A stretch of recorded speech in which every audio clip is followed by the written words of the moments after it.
Bismillahirrahmanirrahim. Assalamualaikum warahmatullahi wabarakatuh.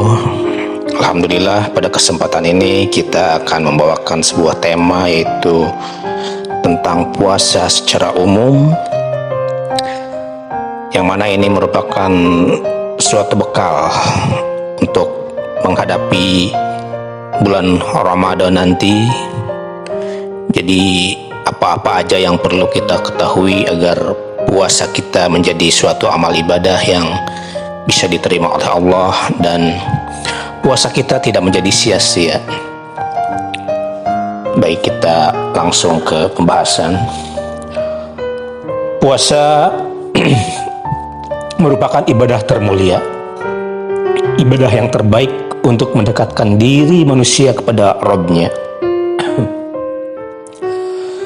Sebagaimana puasa Ramadan adalah salah satu rukun dari rukun-rukun Islam yang 5. Puasa akan mendapat ganjaran yang besar di sisi Allah. Dalam puasa, jiwa dibiasakan untuk mengalahkan hawa nafsu dan setan, bersabar dan mampu memikul beban, merasakan perasaan mereka yang lapar dan miskin, serta melembutkan hati dan membimbing jiwa. Puasa juga dapat menghapus dosa bila itu dilakukan dengan cara-cara yang disyariatkan dan beretika, sebagaimana mestinya. Di antara etika-etika itu sebagai berikut. Yang pertama yaitu niat yang benar dan baik. Hal ini seperti berniat untuk mengharapkan keridhaan Allah dan mencari janji pahala yang akan diberikan bagi yang puasa serta mengqadha hak Allah. Bila puasa ditinggalkan adalah wajib, seperti puasa Ramadan. Allah Subhanahu wa taala berfirman, yang artinya, hai orang-orang yang beriman, diwajibkan atas kamu berpuasa sebagaimana diwajibkan atas orang-orang sebelum kamu, agar kamu bertakwa. Al-Baqarah ayat 183. Begitu juga halnya dengan meniatkan puasa untuk mendapatkan ketakwaan sebagaimana dalam ayat terdahulu. Maka sesungguhnya seseorang tidak melakukan puasa kecuali didasari oleh keimanan kepada Allah, dan Dia yang mewajibkan kepada manusia untuk berpuasa Ramadan, puasa nazar, puasa kafarah dan qada atau qada, serta puasa sunnah. Selain berbagi puasa tersebut dengan mempertimbangkan ganjaran di sisi Allah dan mengharapkan pengampunan darinya. Rasulullah Shallallahu Alaihi Wasallam bersabda, barang siapa yang berpuasa di bulan Ramadan dengan iman dan penuh pengharapan kepada Allah Subhanahu wa taala, dia akan diampuni dari dosa-dosanya yang telah lalu. Hadis sahih dari Bukhari dan Muslim. Dan tidak dibenarkan berpuasa hanya dengan niat untuk membiasakan diri agar kuat menanggung beban, memperkuat keinginan, menurunkan berat badan atau lainnya. Hal yang demikian itu dilaksanakan tidak akan mendapatkan pahala sedikit pun kecuali apa yang dia niatkan. Adapun orang yang mengikhlaskan diri untuk Allah Subhanahu wa taala, maka dia akan mendapatkan setiap manfaat yang diinginkannya disertai pahala, dan ini merupakan berkah dari puasa. Yang kedua, etika berpuasa yang kedua yaitu memperbanyak puasa. Memperbanyak puasa dilakukan oleh orang-orang yang dapat melakukannya dan tidak membahayakan fisik. Dalam puasa ini terdapat pahala yang besar. Maka setiap muslim dianjurkan untuk banyak berpuasa selama tidak membahayakan dirinya.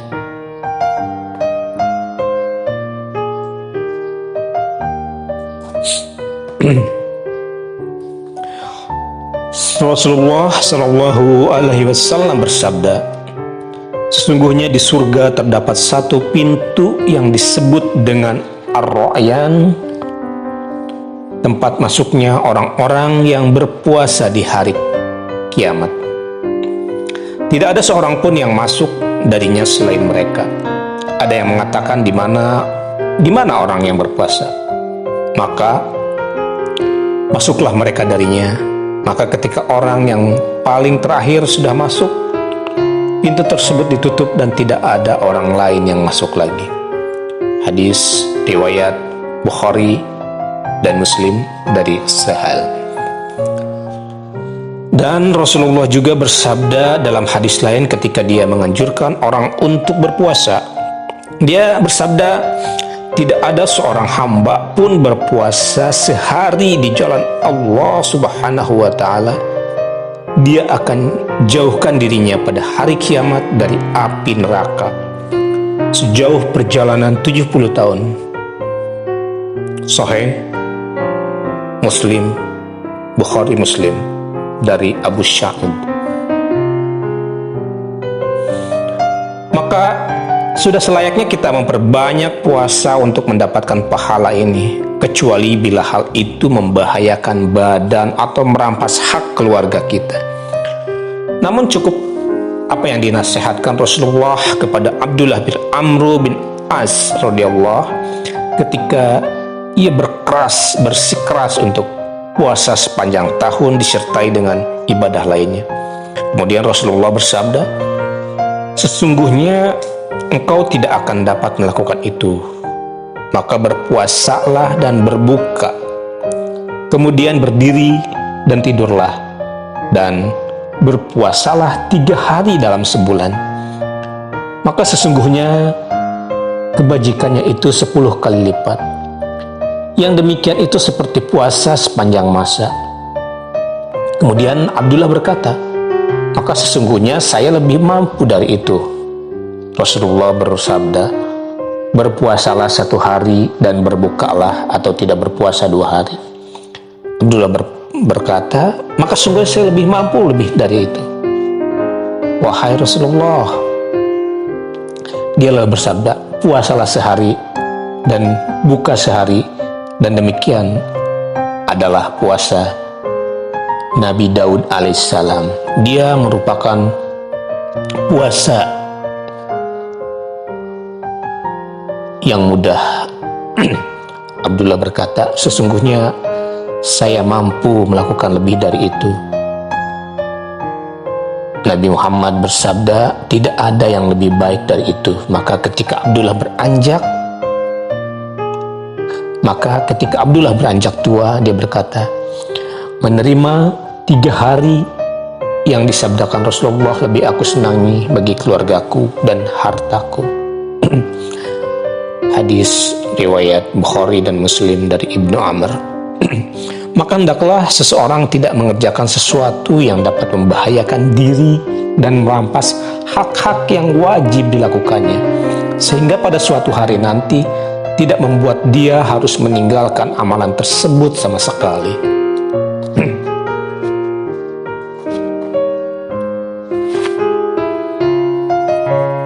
Etika yang ketiga yaitu mengerjakan puasa di hari-hari mulia, yaitu di hari-hari mulia yang disebutkan oleh nas yang menganjurkan pelaksanaan puasa. Di antaranya yang pertama, puasa Ayyamul Bid, puasa di hari ke-13, ke-14 dan ke-15 pada setiap bulan Hijriyah. Abu Jar radhiyallahu mengatakan, Rasulullah Shallallahu Alaihi Wasallam menyuruh kami untuk berpuasa di hari-hari Al-Bid, yaitu 13, 14 dan 15. Hadis riwayat Ahmad, An-Nasai dan Ibnu Hibban dan Al-Baihaqi dari Abu Zar.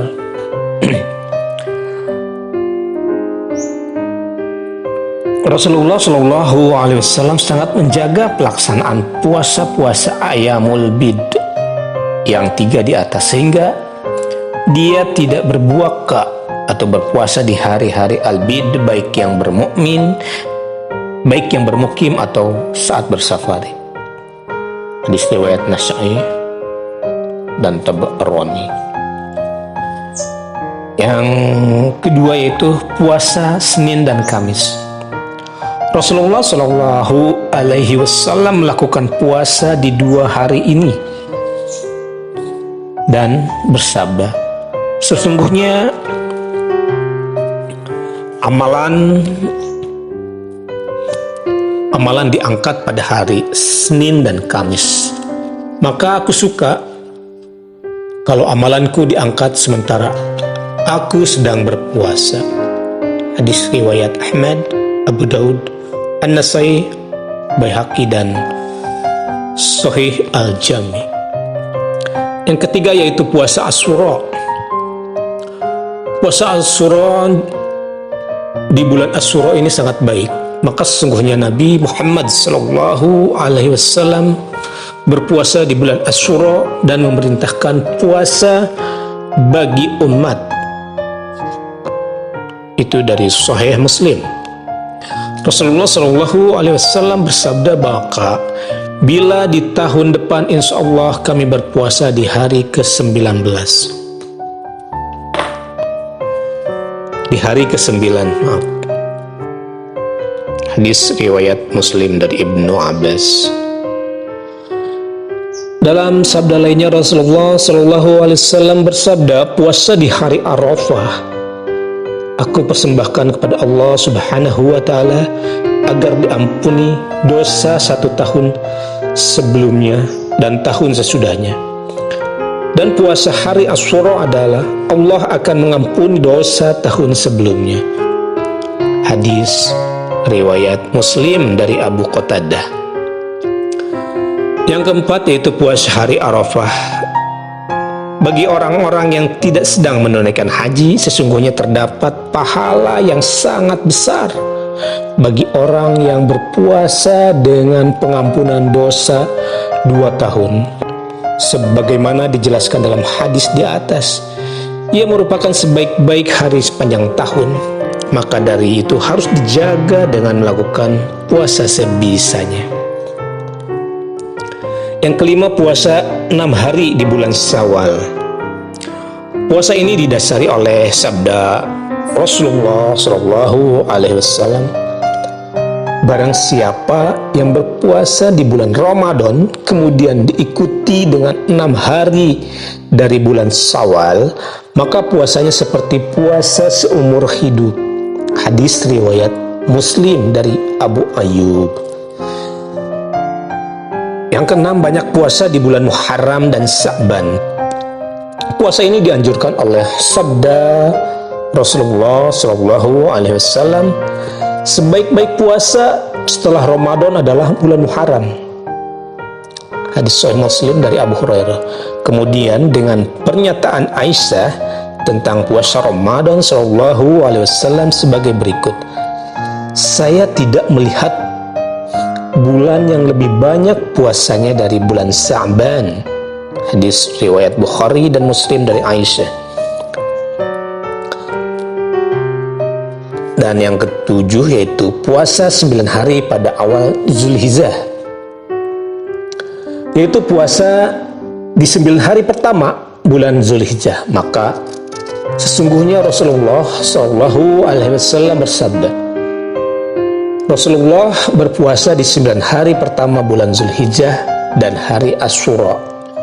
Hadis riwayat Abu Daud, An-Nasai.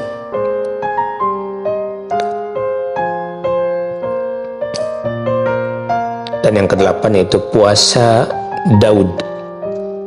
Puasa Daud yaitu puasa 1 hari dan berbuka 1 hari. Dalam hadis Rasulullah Shallallahu Alaihi Wasallam bersabda, puasa yang paling dicintai oleh Allah adalah puasa Nabi Daud alaihissalam, berpuasa 1 hari dan berbuka 1 hari. Bagi orang-orang yang senang berpuasa dan mencintai kebajikan untuk mengikuti sunnah-sunnah Rasulullah dan bekerja keras lebih banyak dalam melakukan puasa, khususnya di hari-hari tersebut di atas daripada hari-hari lainnya, maka sesungguhnya dengan demikian akan mendapatkan pahala yang besar di sisi Allah Subhanahu wa Ta'ala. Dan etika-etika puasa berikutnya, yaitu yang keempat, yaitu menghindari puasa di hari-hari yang dilarang. Hari-hari yang dilarang dalam nas-nas diantaranya yaitu yang pertama, hari raya Idul Fitri dan Idul Adha. Sesungguhnya Rasulullah bersabda, Rasulullah Shallallahu Alaihi Wasallam melarang puasa di hari Idul Fitri dan Idul Adha. Hadis riwayat Bukhari dan Muslim dari Umar.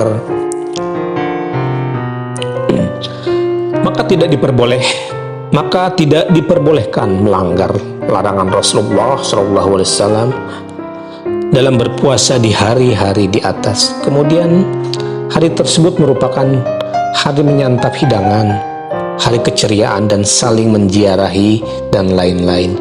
Sebagaimana hari Idul Fitri merupakan hari berbuka puasa dan hari Idul Adha adalah hari memakan daging yang disembelih untuk ibadah kepada Allah atau daging kurban. Yang kedua yaitu hari-hari tasyrik, yaitu hari-hari ke-11, ke-12, dan ke-13 dari bulan Zulhijjah, yang merupakan hari-hari yang disabdakan Rasulullah. Hari-hari tasyrik adalah hari-hari makan dan minum serta berzikir kepada Allah. Hadis riwayat Muslim dari Nabisah Al-Hazali. Tidak diperkenankan seorang pun pada hari-hari tersebut untuk tidak berpuasa kecuali bagi mereka yang berhaji dan tidak mendapatkan apa yang dia kurbankan saat haji. Dalam hadis dari Aisyah dan Ibnu Umar, Rasulullah Shallallahu Alaihi Wasallam bersabda, tidak diperkenankan untuk berpuasa di hari-hari tasyrik ini kecuali bagi mereka yang tidak mendapatkan binatang kurban. Sahih Bukhari dari Aisyah dan Ibnu Umar. Yang ketiga yaitu hari syak atau ragu, yaitu hari yang tidak diketahui secara pasti apakah ia sudah di akhir bulan Sya'ban atau sudah masuk awal Ramadan. Hal ini karena disebabkan oleh mendung atau lainnya. Dalam kondisi seperti ini Rasulullah telah memerintahkan untuk melengkapi jumlah bulan Sya'ban menjadi 30 hari. Dalam hadis dari Ammar radhiyallahu mengatakan, barang siapa yang berpuasa pada hari Syak, maka dia telah bermaksiat kepada Abul Qasim, yaitu Rasulullah SAW. Hadis Abu Daud dan Tirmizi, An-Nasai dan Ibnu Majah.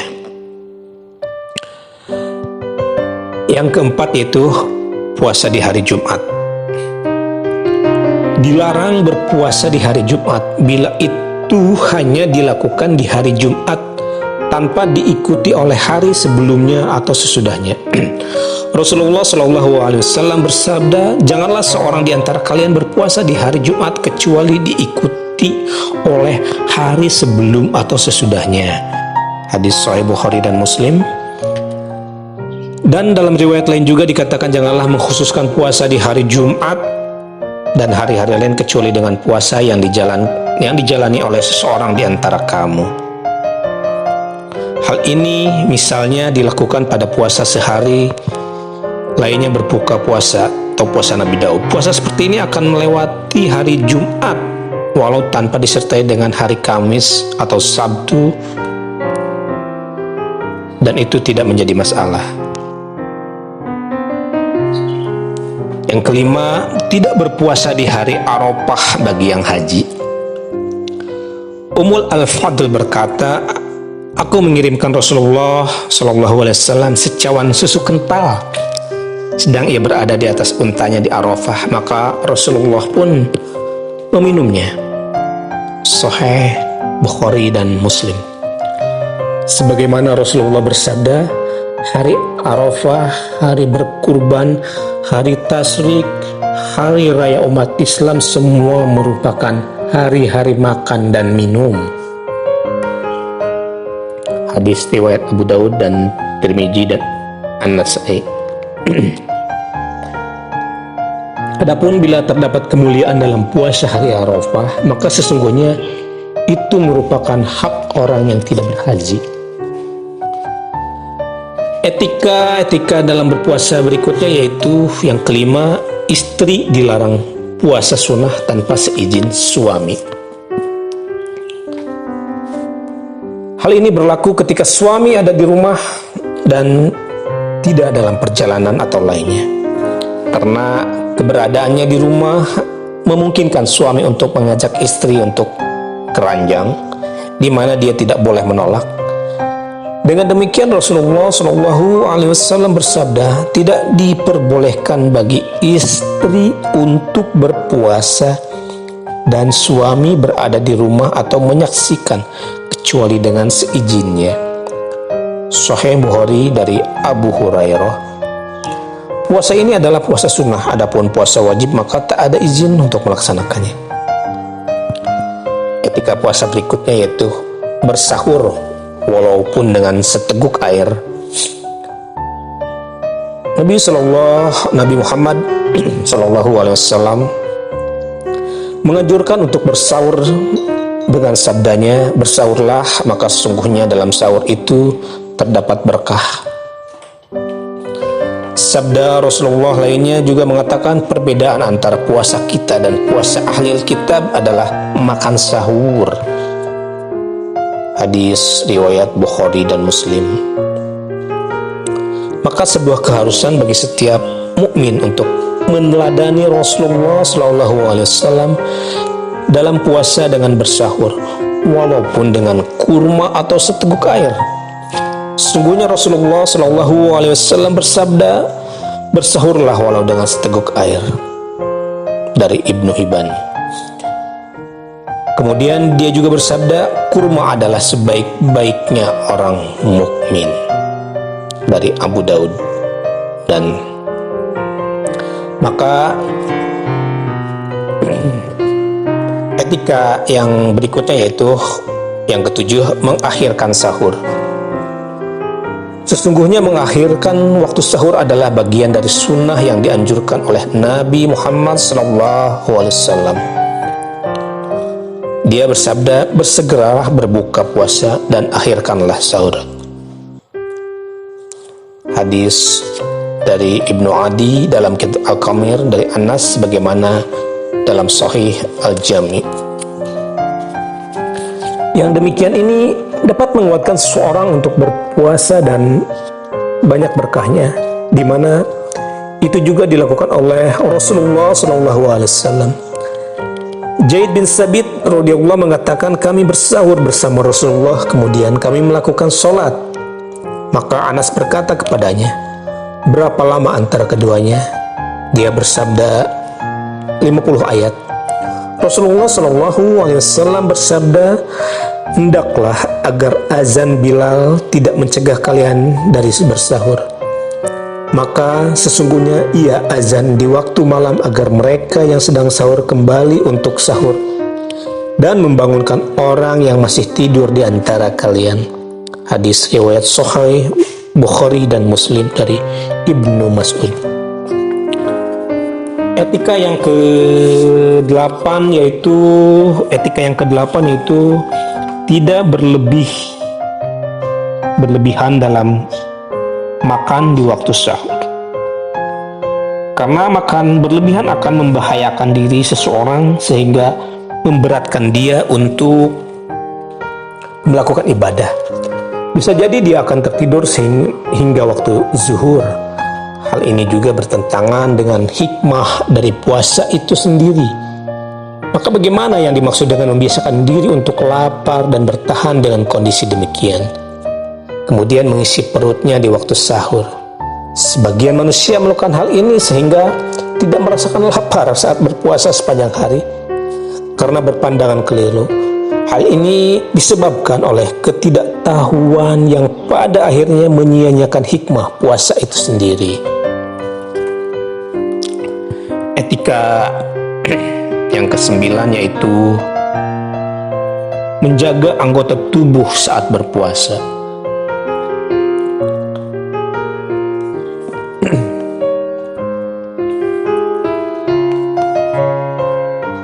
Anggota tubuh utama yang harus dijaga adalah penglihatan, karena ia dapat membawa bahaya yang besar, maka harus dipalingkan dari apa yang diharamkan oleh Allah Subhanahu wa ta'ala. Khususnya di zaman gemarnya para wanita berdandan dengan membuka aurat, yang menjadikan kebiasaan di negara-negara Islam, dan semakin kuatnya faktor penyulut fitnah. Wajib untuk menjaga anggota tubuh secara umum, pandangan secara khusus. Ini merupakan perkara yang sangat penting, bahkan ia dapat membantu direalisasikan tujuan dan hikmah disyariatkannya berpuasa.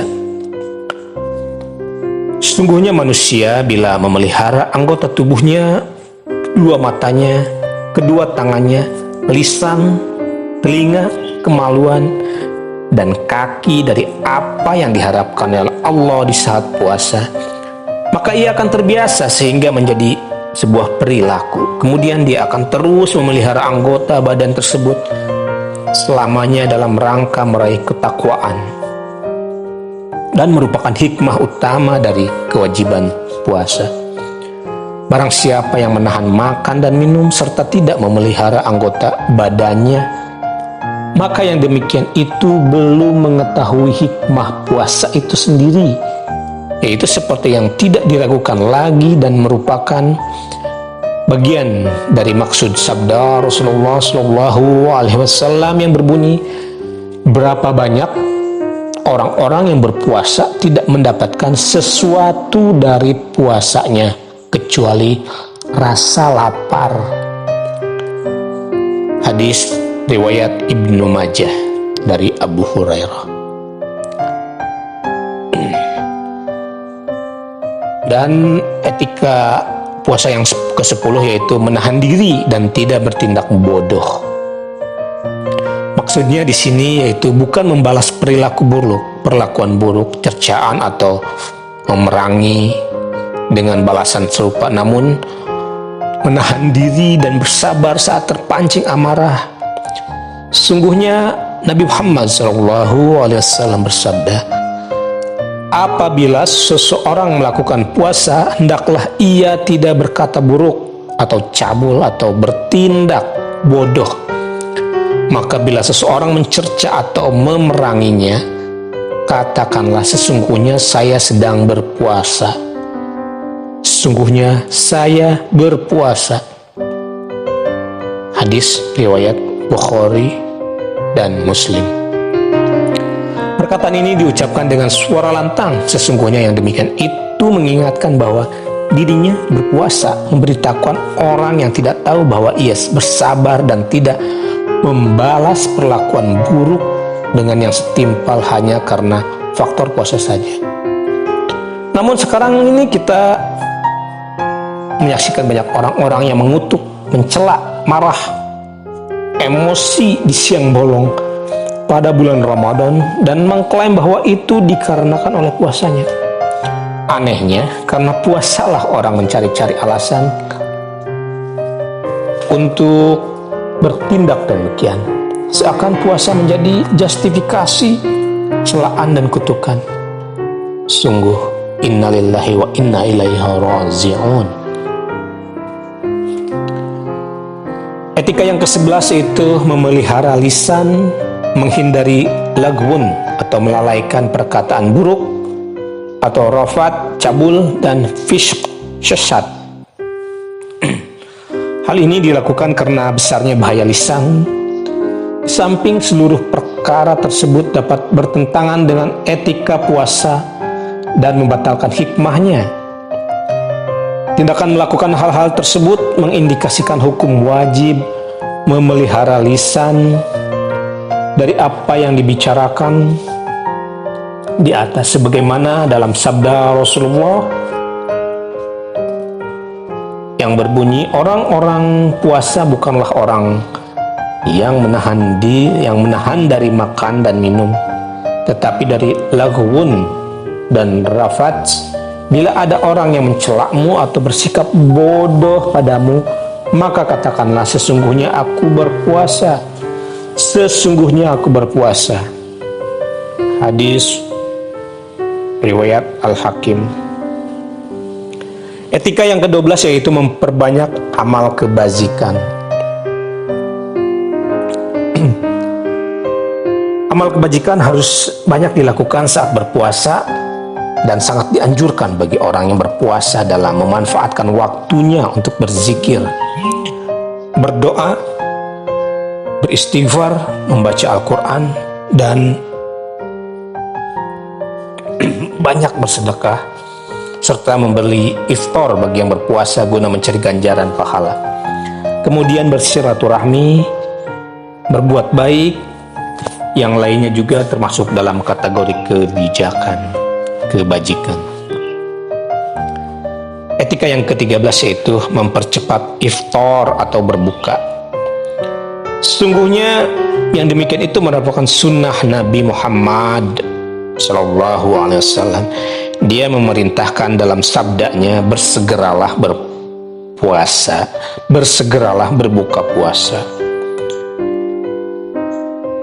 Dalam riwayat lain juga beliau bersabda, orang-orang masih dalam kondisi baik bila menyegerakan berbuka puasa.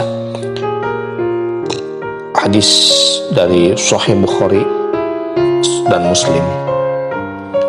Karena dalam iftar terdapat keceriaan bagi yang berpuasa, meringankan beban badan yang lelah, dan dilarang mengkonsumsi apa yang enak dan lezat. Demi Allah, Rasulullah menyegerakan iftar sebelum menunaikan sholat maghrib. Sungguhnya dia tidak sholat maghrib sehingga ia beriftar, walau dengan seteguk air. Hadis dari riwayat Hakim Baihaqi dan Anas. Bagi seorang mukmin hendaknya tidak lalai untuk berperilaku sesuai dengan etika nabawi yang mulia ini, sehingga dapat menyembah Allah dengan cara yang benar. Hendaklah dia tidak sholat sementara pikirannya tergoda oleh makanan dan minuman. Ke-14 yaitu iftar dengan kurma muda atau tua dan lainnya. Sungguhnya hal ini ringan bagi lambung, lebih banyak manfaat, dan ia juga merupakan sunnah Rasulullah SAW. Dia bersabda, Rasulullah tidak berbuka kecuali dengan rutbah atau kurma setengah matang. Kalau tidak dengan rutbah, tidak beriftar kecuali dengan kurma. Hadis riwayat Ahmad, Abu Daud, Tirmidzi. Begitu juga dengan riwayat lain, dia bersabda, bila seseorang di antara kalian berpuasa, hendaklah berpuasa dengan kurma, maka bila tidak mendapatkannya, hendaklah dengan air. Sungguhnya air itu membersihkan dan menyehatkan. Hadis riwayat Ahmad. Sesungguhnya yang demikian itu merupakan, pada ahli kedokteran sangat bagi yang berpuasa hendaknya cukup dengan memakan makanan ringan saat berbuka seperti rutbah, kurma, susu atau air, dan setelah menunaikan sholat maghrib baru makan malam. Adapun yang kebanyakan dilakukan orang adalah menghidangkan beraneka macam makanan dan minuman, kemudian menyantapnya langsung setelah mendengar suara azan. Sesungguhnya yang demikian itu merupakan, menurut para ahli kedokteran, sangat membahayakan badan, sebagaimana juga membuat diri malas untuk menunaikan sholat dan bertentangan dengan sunnah Rasulullah SAW. Etika yang ke-15 yaitu tidak makan berlebihan saat berbuka. Sesungguhnya puasa itu mempersempit tempat-tempat masuknya makanan atau alat-alat pencernaan dan membiasakan diri untuk menahan lapar.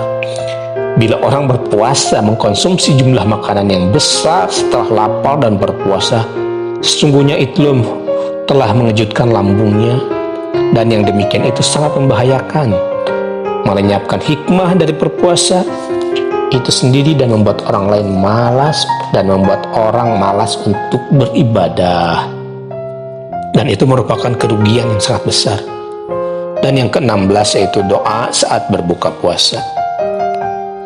Sebagaimana dilakukan oleh Rasulullah, beliau selalu berdoa saat berbuka puasa dengan mengatakan, zahabaz zamu wa batalatil uruku wa sabatal azru insyaallah. Rasa haus telah pergi dan urat saraf telah basah, pahala insyaallah telah ditetapkan. Hadis dari Abu Daud. Dan yang ke-17, memberi iftar atau buka puasa untuk orang yang berpuasa. Sesungguhnya orang yang memberi makanan buka puasa baginya pahala serupa dengan orang yang berpuasa, tidak berkurang sedikit pun. Seseorang ketika ingin berbuka puasa lebih dianjurkan untuk mencari orang yang dapat diajak berbuka bersamanya, walaupun hanya dengan kurma atau air. Dan yang etika yang ke-18 yaitu tidak boleh puasa wishal. Artinya hendaklah seseorang tidak melakukan puasa wishal atau puasa terus menerus wishal tanpa berbuka. Hal itu didasari oleh larangan Rasulullah SAW. Sesungguhnya para sahabat telah meminta izin dari Nabi Muhammad SAW untuk puasa wishal, namun hal itu dilarang dengan sabdanya, janganlah sekali-kali kamu berpuasa wishal, sesungguhnya kalian dalam hal itu tidak seperti aku. Sesungguhnya saya berdiam dan Tuhanku yang memberiku makan dan minum, maka beramallah sesuai dengan amalan yang kamu mampu. Hadis riwayat dari Sahih Bukhari dan Muslim. Bagi seorang muslim yang mengetahui larangan ini, hendaknya tidak melanggarnya. Barang siapa yang melakukannya, sesungguhnya dia telah mempersulit diri dan membebani diri dengan beban yang melampaui kemampuannya. Kebaikan niat puasa tersebut tidak dapat menolong sedikit pun di sisi Allah. Sesungguhnya Allah tidak menerima suatu amal walau diniatkan secara ikhlas untuk mencari ridhonya, kecuali dengan didasari oleh sunnah yang telah diajarkan oleh Rasulullah Sallallahu Alaihi Wasallam. Etika yang ke-19 yaitu boleh berbuka di siang hari ketika puasa sunnah. Rasulullah Shallallahu Alaihi Wasallam bersabda, orang yang berpuasa sukarela atau sunnah merupakan kuasa bagi dirinya. Bila dia berkehendak, dia berpuasa, dan bila berkeinginan berbuka, dia berbuka. Hadis dari Ahmad, Abu Daud, Tirmizi, Hakim, dan Baihaqi. Yang melaksanakan puasa seperti ini dapat menyempurnakan puasa dan dapat juga berbuka. Bila ada orang yang mengajaknya untuk makan, tetapi jika ditolak dia merasa terbebani, maka boleh baginya untuk berbuka kalau memang dia dikehendakinya. Puasa sunnah ini tidak diwajibkan untuk diniatkan dari malam hari. Seorang boleh berniat puasa walau setelah fajar menyingsing. Sesungguhnya Nabi Muhammad Sallallahu Alaihi Wasallam ketika dia masuk, dia bersabda, apakah kamu ada makanan? Bila dikatakan tidak, maka dia akan bersabda, sesungguhnya aku berpuasa. Sahih Muslim dari Aisyah. Etika dalam berpuasa yang ke-20 yaitu menjauhi segala yang merusak puasa.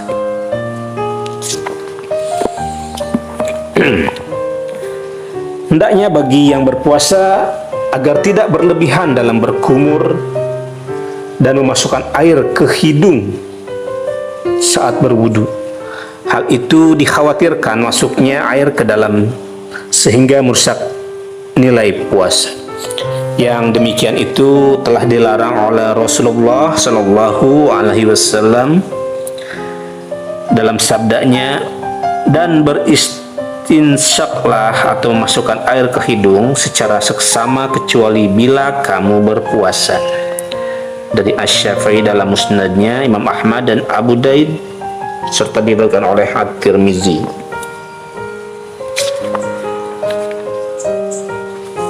Demikian juga menghindari penggunaan infus atau suntikan nutrisi atau vitamin yang dapat membatalkan puasa.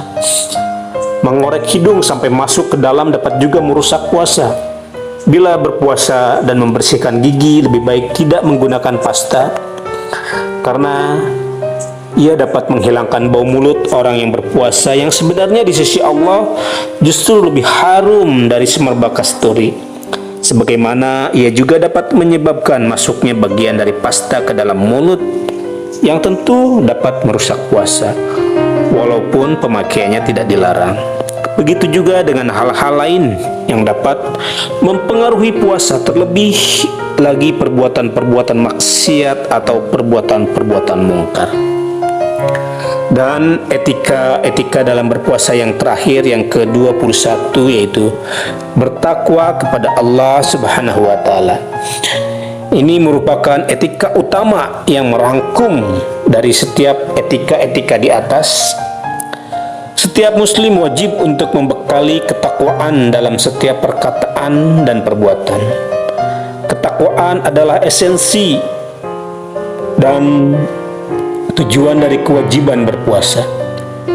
Ia merupakan hal terbesar yang dapat mendekatkan diri seorang hamba kepada Allah. Maka jika orang yang berpuasa mampu merealisasi ketakwaan dan selalu bermuraqabah atau berkontrol, muraqabah Allah dalam segala kondisi dan situasi, sesungguhnya dia telah memetik manfaat dari puasa tersebut. Dia telah mendapatkan buah dari hasil terbesar dari puasa, yaitu ketakwaan kepada Allah Subhanahu wa Ta'ala. Demikian uraian tentang etika-etika dalam berpuasa. Semoga bermanfaat. Wallahu a'lam. Assalamualaikum warahmatullahi wabarakatuh.